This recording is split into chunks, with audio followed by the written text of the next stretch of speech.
Hi friends, ഇന്ന് നമുക്കൊരു നേന്ത്രപ്പഴ സേമിയ അട ഉണ്ടാക്കിയാലോ. അതിനായി ആവശ്യത്തിനുള്ള വെള്ളം വെച്ച് കൊടുത്തിട്ടുണ്ട്. ഇനി നമുക്ക് അതിലേക്ക് സേമിയ ഇട്ട് കൊടുക്കാം.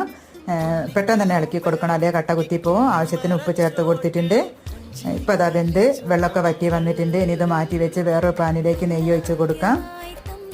ഞാനിവിടെ 2 നേന്ത്രപ്പഴം ചെറുതായി അരിഞ്ഞ് ചേർത്ത് കൊടുക്കുന്നുണ്ട്. അത് നന്നായി ഇളക്കി പിന്നെ ഒരു കപ്പ് തേങ്ങ ചേർത്ത് കൊടുക്കുന്നുണ്ട്. രണ്ടും കൂടി നന്നായി മിക്സാക്കി കൊടുക്കാം.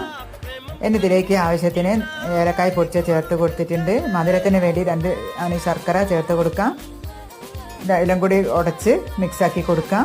ഇനി ഇതിലേക്ക് വേവിച്ച് വെച്ച സേമിയ ചേർത്ത് കൊടുത്ത് നന്നായി ഇളക്കി കൂട്ടിക്കൊടുക്കാം. ഇങ്ങനെ വേണമെങ്കിൽ നമുക്ക് കോരി കഴിക്കാം, അല്ലെങ്കിൽ ഇലയിൽ ഇതുപോലെ അടമാതിരി പരത്തിയിട്ട് ആവിയിൽ തട്ടിൽ വെച്ചിട്ട് ആവി കയറ്റി വേവിച്ചെടുക്കുകയും ചെയ്യാം. അപ്പം നമ്മുടെ സ്വാദിഷ്ടമായ അട ഇവിടെ റെഡി ആയിട്ടുണ്ട്. എല്ലാവരും ഒന്ന് ഉണ്ടാക്കി നോക്കണേ.